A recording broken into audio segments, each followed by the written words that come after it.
नमस्कार, आपका स्वागत है फटाफट खबरों में। मैं हूं आपके साथ भावना रनौट। आज हम लेकर आए हैं हरियाणा के हर छोटे बड़े शहर की सबसे तेज और ताजा खबरें। तो चैनल को सब्सक्राइब कीजिए और वीडियो को कहां से देख रहे हैं कमेंट बॉक्स में बताएं।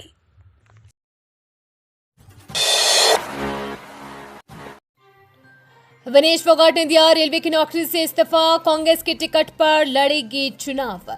महिला पहलवान विनेश फोगाट रेलवे की नौकरी से इस्तीफा दे दिया है। उन्होंने खुद इसकी जानकारी दी है। विनेश ने एक्स पर पोस्ट करते हुए लिखा कि भारतीय रेलवे की सेवा मेरे जीवन का एक यादगार और गौरवपूर्ण समय रहा है।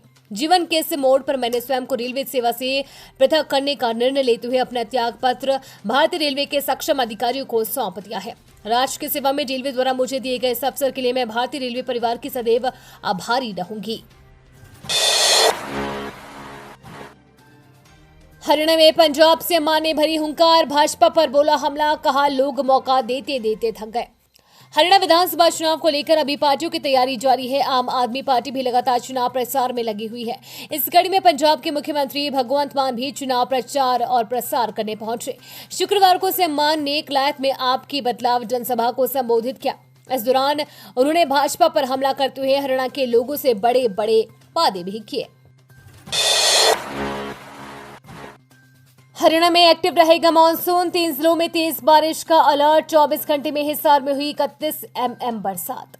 हरियाणा में मानसून एक्टिव रहेगा। इसको देखते हुए मौसम विभाग ने हरियाणा के करनाल, पानीपत और सोनीपत में कई स्थानों पर हैवी रेन का अलर्ट जारी किया है। 24 घंटे बारिश की स्थिति देखें तो सबसे ज्यादा बारिश हिसार में हुई है।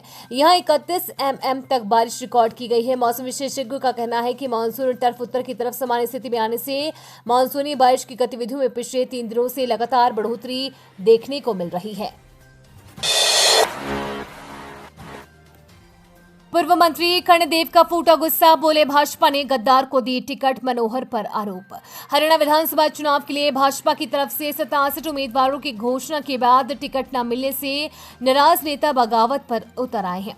रादौर विधानसभा सीट से पूर्व विधायक श्याम सिंह राणा को प्रत्याशी बनाए जाने के बाद सभी पदों से इस्तीफा देने वाले पूर्व मंत्री कर्णदेव कांबोज को मनाने के लिए खुद मुख्यमंत्री नायब सिंह सैनी देर शाम मंधार गांव पहुंचे थे। कर्णदेव कांबोज फिर भी नहीं माने। इसके बाद शुक्रवार को पूर्व मंत्री ने रादौर की कांबोज धर्मशाला में समर्थकों की बैठक बुलाई। बैठक में कर्णदेव ने भाजपा प्रत्याशी श्याम सिंह राणा को न केवल गद्दार कहा बल्कि 2014 के चुनाव में झूठा हलफनामा देने का भी आरोप लगाया। कौन बनेगा करोड़पति में पहुंचे मनु और अमन, 25 लाख रुपए जीत कर दान किए। पेरिस ओलंपिक कांस्य पदक विजेता मनु भाकर और अमन सहरावत सोनी टीवी पर वीरवार को प्रसारित हुए कौन बनेगा करोड़पति शो में पहुंचे। यहां पर उन्होंने 25 लाख रुपए जीते। मनु ने जीती राशि गांव गोरिया की यूनिवर्सल शिक्षा समिति और अमन ने चौधरी फाउंडेशन को समर्पित की। मनु ने बताया कि इस राशि से बच्चों को शूटिंग की निःशुल्क ट्रेनिंग दी जाएगी। अमन ने बताया कि चौधरी फाउंडेशन महिलाओं और बच्चों के लिए काम करता है। दोनों खिलाड़ियों ने एक एक कर सवालों के जवाब दिए। कार्यक्रम के दौरान अभिनेता अमिताभ बच्चन ने दोनों खिलाड़ियों के खेलों के सफर के बारे में भी जानकारी ली।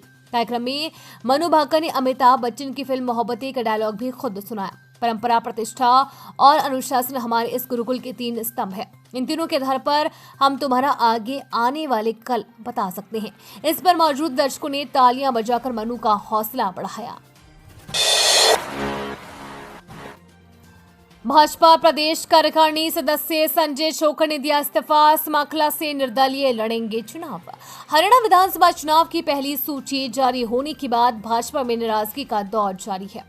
भाजपा प्रदेश कार्यकारिणी सदस्य संजय छोकर ने शुक्रवार को अपने पद से इस्तीफा दे दिया।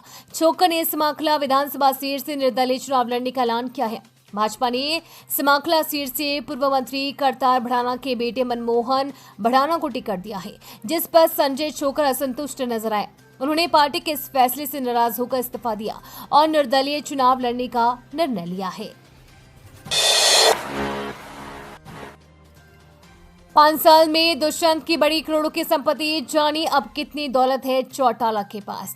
हरियाणा के जींद के उच्चाना कला विधानसभा क्षेत्र से जननायक जनता पार्टी के टिकट पर चुनाव लड़ने वाले पूर्व उप मुख्यमंत्री दुष्यंत चौटाला की 5 साल में लगभग 11 करोड़ रुपए की संपत्ति बढ़ गई है। दुष्यंत चौटाला ने गुरुवार को अपने नामांकन के समय जो शपथ पत्र दिया है उसके अनुसार उसकी कुल संपत्ति 28 करोड़ 86 लाख रुपए दिखाई है। इसमें चल संपत्ति 26,45,35,260 रुपए दिखाई गई है, जबकि अचल संपत्ति 2,40,72,285 रुपए है। 2019 में उनकी कुल संपत्ति 17,36,17,898 थी। गवार में नहीं फली, किसान ने 2 एकड़ में ट्रैक्टर चला फसल की नष्ट, बीज कंपनी पर कार्रवाई की मांग। सिरसा के चौपटा खंड के गांव जमाल में गवार का बीज खराब निकलने से आहत किसान ने वीरवार को गवार की 2 एकड़ खड़ी फसल को ट्रैक्टर चलाकर नष्ट कर दिया। किसान ने बताया कि गवार की फसल में अभी तक फली नहीं लग पाई है, इस कारण गवार का होना संभव ही नहीं था। किसान का आरोप है कि ये बीज पूरी तरह से नकली था। किसान ने प्रशासन से खराब बीज बेचने वाले कंपनियों के विरुद्ध कार्रवाई की मांग की है। गांव जमाल के किसान लीलूराम बेनीवाल ने 2 एकड़ जमीन पर खड़ी गवार की फसल को ट्रैक्टर चलाकर नष्ट कर दिया। किसान ने बताया कि उसने 35,000 रुपए प्रति एकड़ के हिसाब से 6 एकड़ जमीन ठेके पर ले रखी है। इसके अतिरिक्त अपनी 19 एकड़ जमीन पर खेती करता है। उसने बताया कि उसने करीब 4.5 एकड़ में बीटी नरमा, 4.5 एकड़ में मूंगफली और बाकी जमीन पर गवार की फसल बिजाई कर रखी है। करनाल में ऐतिहासिक हरियाणा सिख सम्मेलन, लाखों सिख करेंगे पंथक मुद्दों पर विचार विमर्श। करनाल की नई अनाज मंडी में आगामी 8 सितंबर को हरियाणा सिख समाज एक ऐसा ऐतिहासिक क्षण का साक्षी बनने जा रहा है जब लाखों की संख्या में सिख संगत गुरु ग्रंथ साहिब जी की छत्र छाया में एकत्रित होकर गुरबाणी, कीर्तन, कथा, विचार, दाढ़ी वारों और पंथक विचारों को श्रवण करेंगे। इस ऐतिहासिक सिख सम्मेलन का उद्देश्य हरियाणा के सिख समाज की एकता, पहचान और अधिकारों को स्थापित करना है। क्या है हरियाणा का महम कांड? जब डिप्टी पीएम के पुत्र मोह में बही थी खून की नदियां, सीएम चौटाला की चली गई थी कुर्सी। बात 1989-90 की है। दिसंबर 1989 में केंद्र में वीपी सिंह की सरकार बनती है।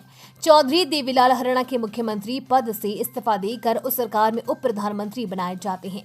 तब ताऊ देवीलाल ने अपने बेटे ओम प्रकाश चौटाला को हरियाणा का मुख्यमंत्री बनवा दिया। उस वक्त देवीलाल महम से विधायक थे। उन्होंने लोकसभा चुनाव जीतने के बाद महम सीट से भी इस्तीफा दे दिया था। देवीलाल 1982, 1985 और 1987 में महम से विधानसभा चुनाव जीते थे। उनके इस्तीफे के बाद जब महम सीट पर 1990 में उपचुनाव होने लगे, तब जनता की दल की तरफ से ओम प्रकाश चौटाला उम्मीदवार बनाया गया, लेकिन वहां की खाप पंचायत इसका विरोध करने लगी। यूपीआई से रुपए ट्रांसफर करते तो साइबर ठगों के निशाने पर आप पुलिस की बताई 4 बातों का रखिए ध्यान। साइबर क्राइम क्षेत्र में साइबर ठगी को लेकर लोग ऑनलाइन ठगों से सावधान रहे। किसी भी प्रकार के लिंक पर क्लिक करने से पहले इसकी जांच कर ले। ये जानकारी देते हुए बिछौर थाना प्रभारी जसवीर सिंह ने बताया कि थोड़ी सी सावधानी बरतकर हम साइबर ठगी से बच सकते हैं। जसवीर सिंह ने बताया कि ठग अब ठगी करने के नए नए उपाय कर रहे हैं, ऐसे में हमें सावधान रहने की जरूरत है। चेहरे पर मुस्कान, हैंडवेव, भाई ने 10 साल बाद बहन के साथ दरिंदगी करने वाले को मार डाला, फिर ऐसे पहुंचा कोर्ट।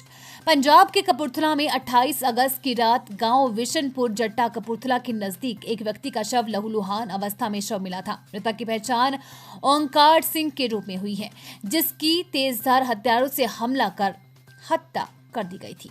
इस मामले में पुलिस ने 2 आरोपियों को गिरफ्तार किया है। पुलिस जांच में सामने आया है कि ओंकार ने 2015 में एक नाबालिग बच्चे के साथ रेप किया था, जिसे इस जुर्म के लिए 10 साल की सजा हुई थी, लेकिन कोरोना काल में उसकी सजा समाप्त करके उसे रिहा कर दिया गया।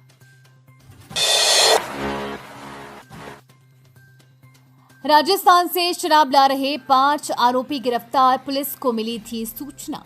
हरियाणा के रेवाड़ी में चौकी गढ़ी बोलनी पुलिस ने राजस्थान से 2 गाड़ियों में शराब ला रहे 5 आरोपियों को गिरफ्तार किया है। गिरफ्तार आरोपियों की पहचान जिला भिवानी के गांव कुंडल निवासी अमित कुमार, जिला चरखी दादरी के गांव शाहूवास निवासी मंजीत, गांव जाभुआ निवासी कृष्ण कुमार, दिल्ली के नजफ्फरगढ़ के न्यू रोशनपुरा निवासी राकेश व अमन के रूप में हुई है। पुलिस को बुधवार की रात को सूचना मिली थी कि 5 लोग 2 गाड़ियों में राजस्थान से शराब लेकर गढ़ी बोलनी होते हुए बिहार जाएंगे। इसके बाद पुलिस टीम ने गढ़ी बोलनी में नाकाबंदी कर वाहनों की जांच शुरू कर दी। इसी दौरान 2 गाड़ियां नाके से बचकर कसोला चौक की ओर निकल गई। पुलिस ने ईआरवी को सूचना देते हुए कसोला चौक पर जाम लगवा दिया। ये थी आज की फटाफट खबरें। हम मिलेंगे अगले बुलेटिन में, तब तक के लिए धन्यवाद और जय हिंद।